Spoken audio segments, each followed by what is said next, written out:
À la conférence épiscopale nationale du Congo, le nouveau président élu de la SENCO, Monseigneur Fulgence Munteba Mogalou, archevêque métropolitain de Lubumbashi, a pris officiellement ses fonctions ce mardi 30 juillet 2024 à l'issue de la cérémonie de reprise avec les présidents sortants, Monseigneur Marcel Otembi, archevêque métropolitain de Kisangani.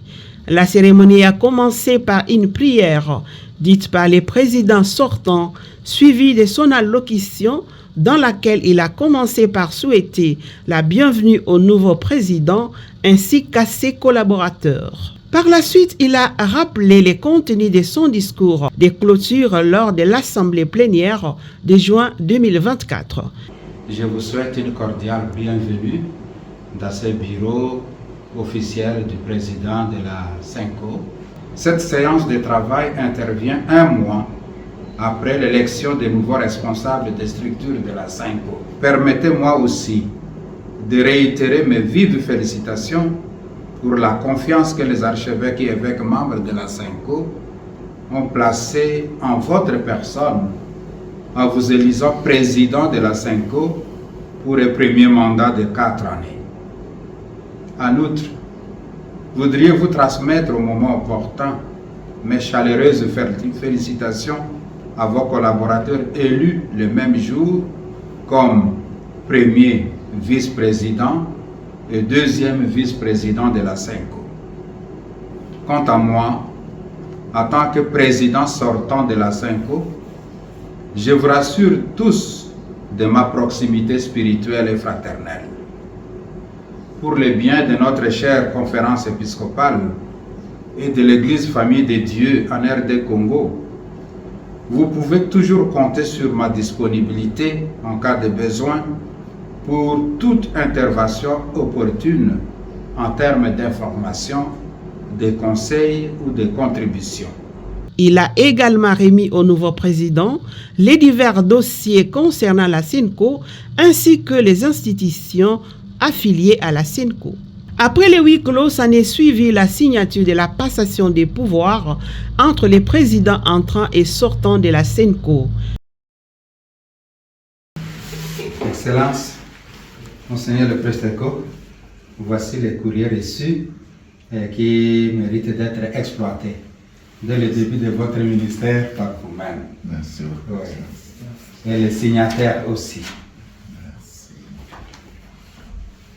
Voilà. Et les documents de remise et reprise avec le procès verbal. Merci. Félicitations, félicitations. Fructueux mandat. Merci. En milieu de prière. Merci. Merci bien. Au sortir de cette cérémonie, le secrétaire général de la SENCO, Monseigneur Donatien Cholet, s'est exprimé à notre micro. Je crois que c'est un acte administratif de grande importance et nous avons été témoins de cela. Ça s'est passé dans de très bonnes conditions. Le président sortant, Monseigneur Marcel Otembi, un ancien chancelier, c'est quelqu'un qui est vraiment rodé dans l'administration. Il a démontré dans la préparation des documents jusque dans le détail. On ne pouvait pas faire mieux que ça. Encore une fois, l'occasion pour moi d'exprimer ma fierté de notre Église.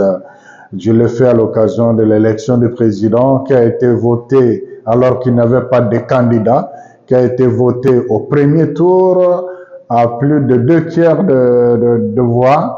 Ça signifie que la SENCO est unie, ça signifie que c'est la continuité et c'est ce que nous encourageons aux autres institutions. Bon, pour la société congolaise, je crois que vous êtes dans le domaine des médias. Vous savez comment à plusieurs endroits les remises et reprises se font. Il y en a qui soutirent les documents importants qu'ils considèrent leur secret personnel. Il y en a qui arrivent à la tête d'une institution sans trace de beaucoup d'éléments fondamentaux. Mais ici, il faut reconnaître que l'administration courante est gérée par le secrétariat général. Le président travaille étroitement avec le secrétariat général. À voir les choses telles que ça s'est passé, je crois qu'il y a beaucoup d'enseignements à tirer pour ceux qui font de soi-disant remises et reprises à peu près. Quelque chose que je dois signaler aussi, c'est l'esprit même de la continuité du changement dans l'Église. Le pouvoir dans l'Église reste un service à rendre. On le rend conformément au statut et on quitte sans regret. On accueille celui qui vient à cœur joie. Le président tout à l'heure a donné sa disponibilité à accompagner le président entrant qui aussi a dit qu'il aura besoin de temps en temps de recourir à lui dans le traitement de certains dossiers qu'il estimera travailler avec lui. Donc, c'est cet esprit-là que nous devons encourager, ne pas voir de mauvais œil celui qui vient, ne pas considérer comme quelqu'un qui n'a plus de place celui qui sort, mais considérer que c'est un service à rendre à la société. Ici, c'est à l'Église.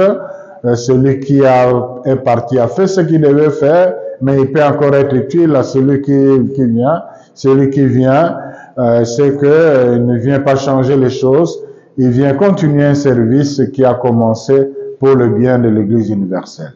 Notons que cette cérémonie s'est déroulée en présence du secrétaire général de la SENCO, Monseigneur Donatien Cholet, ainsi que du premier secrétaire général adjoint, M. l'abbé Georges Kalinga, comme témoin.